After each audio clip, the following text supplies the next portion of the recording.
Straight into the video వెళ్ళిపోదాం సొల్లు లేకుండా. Lachakka TV emotional blackmail video. Okay, ఈరోజు 2 వీడియోలు రిలీజ్ అయ్యాయి. మన ఫాలోవర్లు మనకు పంపితే చూస్తే ఓహో వీళ్ళు ఇంకా మారలేదు, వ్యూవర్షిప్ పడిపోవడం వల్ల ఇంకా అన్ని దారులు మూసుకుపోయిన తర్వాత మిగిలిన ఏకైకత ఏంటంటే సింపతి గెయినింగ్. ఆ సింపతి ఎలా అంటే ఎమోషనల్గా బ్లాక్మెయిల్ చేయడం. ఎవరిని? వ్యూవర్స్ని. మన వ్యూవర్స్ కరిగిపోయి మళ్ళీ ఏం చేస్తారు? వ్యూస్ ఇచ్చేస్తారు. వ్యూస్తో పాటు వాళ్ళకి ఏమొస్తుంది? పైసలు వస్తాయి. పైసలు వస్తే ఊరుకుంటారు, మళ్ళీ సేమ్ క్రింజ్ నుంచి క్రింజ్ ప్రో అల్ట్రా మ్యాక్స్కి వెళ్తారు. మీకు అర్థమవుతుందా? లాస్ట్ టైము 1 month బ్యాక్ అనుకుంటా వీడియో చేసాం. తర్వాత చాలామంది వీడియో చేశారు, అవేర్నెస్ వచ్చింది. ఆ స్పెసిఫిక్ ఛానల్కి వ్యూవర్షిప్ తగ్గింది, ఎందుకంటే రిపోర్ట్లు గట్టిగా పడ్డాయి. రిపోర్ట్లు గట్టిగా పడితే మాన్యువల్గా యాక్చువల్గా ఆటోమేటిక్ జాబ్స్ రన్ అవుతాయి, బట్ మనం రిపోర్ట్ కొడుతూ అందులో కాంటెంట్ దీనివల్ల ఇలా మిస్యూజ్ చేస్తున్నారు, చిన్నపిల్లల్ని యూజ్ చేసి మిస్లీడ్ చేస్తున్నారు, ఇది రాంగ్ కాంటెంట్ అని చెప్పి స్పష్టంగా మనం రిపోర్ట్ కొడితే యూట్యూబ్ వాడు మాన్యువల్గా చెక్ చేస్తాడు. మాన్యువల్గా చెక్ చేసినప్పుడు మా లచ్చక్క టీవీ వాళ్ళే చెప్తున్నారు, మేము వీడియోలు డిలీట్ చేశారు అంటున్నారు. మేము వీడియోలు డిలీట్ చేయలేదు, యూట్యూబ్ వాడే డిలీట్ చేశాడు. యూట్యూబ్ వాడు ఎందుకు డిలీట్ చేశాడు మీకు గుర్తుందా? ఆ వీడియోలో నేను క్లియర్గా ఎలా పెట్టాలి, కాంటెంట్ ఏం చెప్పాలి, ఏ రిపోర్ట్ కొట్టాలి, ఏ సెక్షన్ సెలెక్ట్ చేసుకొని చేయలేను. అప్పుడు చాలా బల్క్లో కొట్టారు. నేనే కాదు, చాలామంది అవేర్నెస్ రిలేటెడ్గా చేసినప్పుడు ఎలా రిపోర్ట్ చేయాలి అంటే అందరూ ఆ విధంగా రిపోర్ట్ చేయడం వల్ల యూట్యూబ్ వాడు మాన్యువల్గా చెక్ చేసి ఓకే రూల్స్కి విరుద్ధంగా వెళ్తున్నాడు, ఇది కిడ్స్ ఛానల్ కాదు అడల్ట్స్ ఛానల్. అడల్ట్స్ ఛానల్లో ఇన్ఫాంట్స్ చిన్నపిల్లల్ని చంటిపిల్లల్ని యూజ్ చేసుకొని రాంగ్ కంటెంట్ డెలివర్ చేస్తూ ఆడియన్స్ని మిస్లీడ్ చేస్తూ పాలసీ వైలేషన్కి విరుద్ధంగా ఉందని చెప్పి ఆ వీడియోలు డిలీట్ చేయడం జరిగింది. యాక్చువల్గా మనోడికి లెక్క బాగుంది కాబట్టి వీడియోలే డిలీట్ జరిగాయి. వీడియోలు డిలీట్ అవ్వకుండా కమ్యూనిటీ గైడ్లైన్స్ స్ట్రైక్లు 3 days వస్తే ఛానలే ఎగిరిపోద్ది. ఇప్పుడు కూడా ఎనీ టైం ఛానల్ వెళ్ళిపోవడానికి రెడీగా ఉంది. వాళ్ళే ఛానల్ డిలీట్ చేయవలసిన లేదు ఎమోషనల్ బ్లాక్మెయిల్ చేస్తూ. యూట్యూబ్ వాడే ప్రాపర్గా మళ్ళీ ఒకసారి రీచెక్ చేసి అసలు వీడియోస్ కాదు ఛానల్ కాన్సెప్టే wrong, core concept itself is violating YouTube policies and YouTube guidelines అని ఫిక్స్ అయ్యాడు అనుకోండి, డన్ అండ్ డస్టెడ్. ఏంది ఈ ఛానల్ అనే కాదు, ఇంకా యూట్యూబ్లో మన తెలుగులో చాలా క్రింజ్ కాంటెంట్ డెలివరీ చేస్తూ వైలేషన్స్కి విరుద్ధంగా చిన్నపిల్లల్ని అడల్ట్స్ని మైనర్స్ని యూజ్ చేసుకుంటూ రాంగ్ ఇన్ఫో ప్రొవైడ్ చేస్తున్న యూట్యూబర్లు చాలామంది ఉన్నారు. వాళ్ళందరికీ నెక్స్ట్ జరగబోయేది ఇదే. ఇది జరగాలి అంటే ఏం చేయాలంటే మనము ఇది మన షోల్డర్స్ మీద వేసుకొని, అంటే సబ్స్క్రైబ్ చేసిన వాళ్ళు ఆబ్వియస్గా ఇంకా ఇలాంటి కాంటెంట్ మీరు కన్జ్యూమ్ చేస్తారని అది మీ ఇష్యూ. లేదు బ్రో మాకు ఇలాంటి కాంటెంట్ వద్దు అన్నోళ్ళు, మాకు తెలియక సబ్స్క్రైబ్ చేసుకున్న వాళ్ళు, it's high time to unsubscribe and unfollow and report those respective channels. అప్పుడే ఇలాంటి క్రింజ్ కాంటెంట్ డెలివరీ చేసే ఛానళ్ళు కనుమరుగైపోతాయి. ఇది ఈ ఛానల్ అవ్వచ్చు, లచ్చక్క ఛానల్ అవ్వచ్చు, గల్లీ పోరీస్ ఛానల్ అవ్వచ్చు, సాయి సనా క్రింజ్ ఛానల్స్ అవ్వచ్చు, మార్కెట్లో చాలా ఉన్నాయి, పరేషన్ బాయ్స్ ఛానల్స్ అవ్వచ్చు. ఇదంతా కరెక్ట్ కాంటెంట్ కాదు, పాలసీకి విరుద్ధంగా చేస్తున్నారు. ఓకే, ఏదో రోజు దొరుకుతారు. ఇప్పుడు వీళ్ళు దొరికారు. ఇంతకుముందు ఒక 1 రోజుల క్రితం చూడండి వీళ్ళకి వ్యూవర్షిప్ అంటుంది సేమ్ క్రింజ్ కాంటెంట్. ఇప్పుడు ఏమైంది? సో బేసిక్గా ఏం జరిగింది, వీళ్ళు చిన్నపిల్లని యూజ్ చేసుకొని ఫస్ట్ ఆ ప్రాంక్ మీద మానిటైజేషన్ ఆపేద్దాం అని అనుకుంటున్నారండి YouTube team. Very soon prank related వీడియోస్కి ఎలాగో మానిటైజేషన్ ఆఫ్ అయిపోద్ది. సో వీళ్ళు ప్రాంక్స్తో మొదలుపెట్టి ఫస్ట్ వంటకాలతో ఈ అబ్బాయి మొదలుపెట్టి పెళ్లి చేసుకొని ప్రాంక్ డే 1 ప్రాంక్, నా పెళ్ళి రాంగ్, నాకు ఈ అమ్మాయి ఇష్టం లేదు, ఇలా మొదలుపెట్టి చిన్నపిల్లల మీద కాంటెంట్. ఆ చిన్నపిల్లలు ట్విన్స్ పుట్టాడు అంటారు కాసేపు, అందులో 2 పాపలు పుట్టాడు అంటాడు, దాని తర్వాత పాప కాదు బాబు అంటారు, తర్వాత ట్విన్స్ కాదు ఒకలే అంటారు. ఇప్పుడు వచ్చేది రెండో పర్సన్ చూపించాలి, నీకు ఎందుకురా అంటే మరి ఆడి చెప్తున్నాడు కాబట్టి జనాలు అడుగుతున్నారు. నేను ఆడని ఎందుకంటే చిన్నపిల్లల్ని 1 year కూడా రాని పిల్లల్ని యూట్యూబ్లో ఎక్స్పోజ్ చేస్తూ ఏంది చిల్లర ఏరుకోవడం వల్ల ఏమొస్తుంది, రూపాయి కూడా రాదు. సో లేటెస్ట్గా ఎప్పుడైతే ఈ క్రింజ్ ఛానల్ని ఎక్స్పోజ్ చేయడం జరిగిందో, నేనే కదా మిగిలిన ఎవరైతే అవేర్నెస్ రిలేటెడ్ వీడియోస్ చేయడం వల్ల ఎక్స్పోజ్ చేయడం జరిగిందో, యూట్యూబ్ వాడు గట్టిగా చెక్ చేసి కొన్ని వీడియోలు డిలీట్ చేశారు. తర్వాత వీళ్ళు ఏం చేశారంటే చిన్నపిల్లల్ని యూజ్ చేసుకొని ఆ ఎమోషనల్ బ్లాక్మెయిల్ మొదలుపెట్టారు.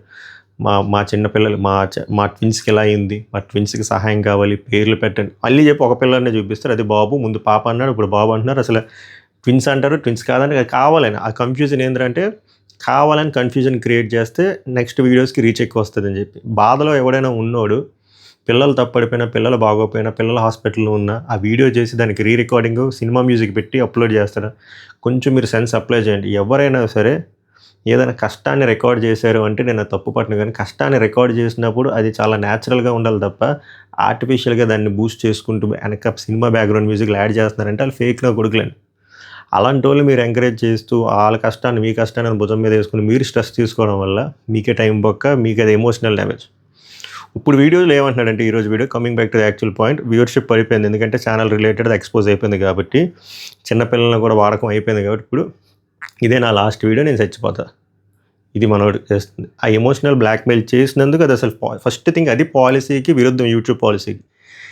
ఇలాంటి ఏమంటారు థింగ్స్ అలా బెదిరించకూడదు, బెదిరిస్తున్నట్టు ఎమోషనల్ బ్లాక్మెయిల్ చేసినట్టు. ఈ వీడియోని ప్రాపర్గా లాస్ట్ 2 వీడియోస్ని యూట్యూబర్ ప్రాపర్గా ఆడిట్ మళ్ళీ చేస్తే, ఒకవేళ మాన్యువల్ చెక్ చేస్తే ఈసారి కన్ఫామ్గా ఛానల్ డిలీట్ అయిపోతుంది. వీళ్ళని కదా ఎవరికి ఆ రైట్ లేదు యూట్యూబ్కి వచ్చి ఇలా బెదిరించే రైట్, ఎమోషనల్గా బెదిరించే రైట్. మళ్ళీ ఏం చెప్తున్నారంటే మమ్మల్ని ఎందుకు తిడుతున్నారు, మేమే తప్పు చేస్తున్నామా, మాకంటా తప్పు చేసిన వాళ్ళు, క్రింజ్ కాంటెంట్ చేసిన వాళ్ళు ఉన్నారు కదా, వాళ్ళ గురించి ఏం మాట్లాడరు అంటే, అటుపక్క వాళ్ళు గడ్డి తింటే మీరు గడ్డి తింటారా? First point. మీ వల్ల జనాలకి ఏం నష్టం వచ్చిందని అడుగుతున్నారు కదా, మీ వల్ల జనాలకు వచ్చిన నష్టం ఏంటంటే, మీ వల్ల మీ కాన్సెప్ట్ యూజ్ చేసుకుని మిగిలిన వాళ్ళు కూడా చిన్నపిల్లల్ని యూజ్ చేసుకుని వీడియో చేస్తారు. అది సమాజానికి అది చాలా రాంగ్గా సిగ్నల్ ఇస్తున్నట్టు. మీరు చేసినట్టే ట్రైన్ల దగ్గర చిన్నపిల్లలు పట్టుకుని నాటకాలు ఆడినప్పుడు ఏమైనా కాల్ జారి పడితే అప్పుడు ఏమవుతుంది? రేపు పొద్దున్న వేరే ఫ్యామిలీకి అయితే మీరు తెస్తారా? అది ఎందుకు అలా చేయడానికి రీజన్ అవుతుంది అంటే, మిమ్మల్ని చూసి ఇన్ఫ్లుయెన్స్ అవ్వడం వల్ల.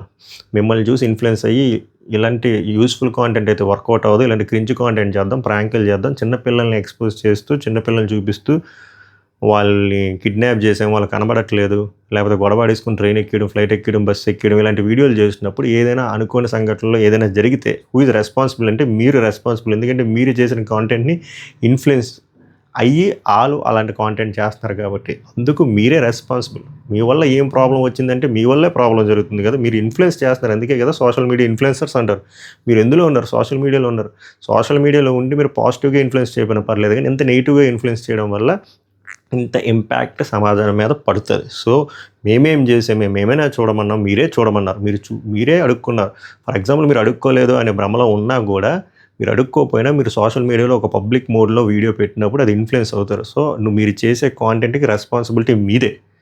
ఇన్ని చేసి మేమేం చేసాం, అలా చేసి రిలీజ్ చేసి ఫర్గెట్ అబౌట్ దోస్ డాంకీస్. మీరు డాంకీ అని ఒప్పుకుంటున్నారా? ఒప్పుకున్నా ఒప్పుకోపోయినా మీరు చేసిన కాంటెంట్ రోత కాంటెంట్ అండ్ సమాజానికి అది బ్యాడ్ వేలో ప్రొజెక్ట్ చేసే కాంటెంట్.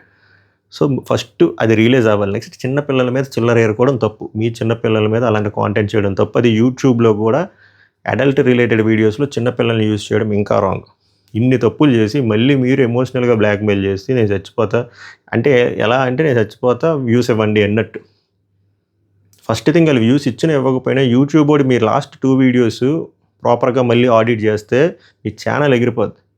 సో దయచేసి నేను చెప్పే సజెషన్ ఏంటంటే, ఆ రెవెన్యూ నాకు డబ్బులు ఎంత యూట్యూబే పైసలు ఇస్తుంది, యూట్యూబ్ పైసలు అంతా లాగేసుకున్నారంటే, ఫస్ట్ థింగ్ యూట్యూబ్ మీద రెవెన్యూ ఇల్లు గడుపుకుందాం అంటే దాని అంత మూర్ఖత్వం ఏం లేదు. ఇప్పుడు యూట్యూబ్ ఇన్కమ్ అయినా సోషల్ మీడియా ఇన్కమ్ అయినా సెకండరీ ఇన్కమ్ కింద పెట్టుకోండి.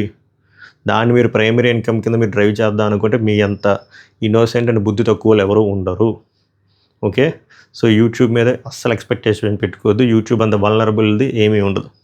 సో యూట్యూబ్ మీద ఇన్కమ్ ఎవడు పెట్టుకోమన్నాడు మిమ్మల్ని? యూట్యూబ్ కూడా ఏమైనా రాసి ఇచ్చాడు మీకు బాండ్ 5 years వరకు మేము ఉంటాం అని చెప్పి? సో ఆ ఎమోషనల్ బ్లాక్మెయిల్ ఆపేసి, అండ్ ఎవరైతే యూట్యూబ్ క్రియేటర్స్ కాంటెంట్ క్రియేటర్స్ ఉన్నారో ప్యాషనేట్గా చేయండి, ఫోకస్ పెట్టండి, 100%గా 200% ఎఫర్ట్ పెట్టండి. కానీ యూట్యూబ్ నమ్ముకొని ఈ ఇన్కమ్ నమ్ముకొని మీరు ఉండొద్దు. మీరు మెయిన్ సోర్స్ జాబ్స్ ఏదో ఒకటి వెతుక్కోండి, దాంతోపాటు ఇది చేయండి. అంతే తప్ప ఇదే అంటే మీకు మేబీ 1 year మీకు క్లిక్ అవ్వచ్చు, తర్వాత వరస్ట్గా ఉంటే ఆ ఇయర్ ఎలా సర్వే అవుతారు, తర్వాత మళ్ళీ క్లిక్ అవ్వచ్చు. సో మీకు అది ఉండదు, మీకు ఏమంటారు ఆ సేఫ్టీ ఉండదు.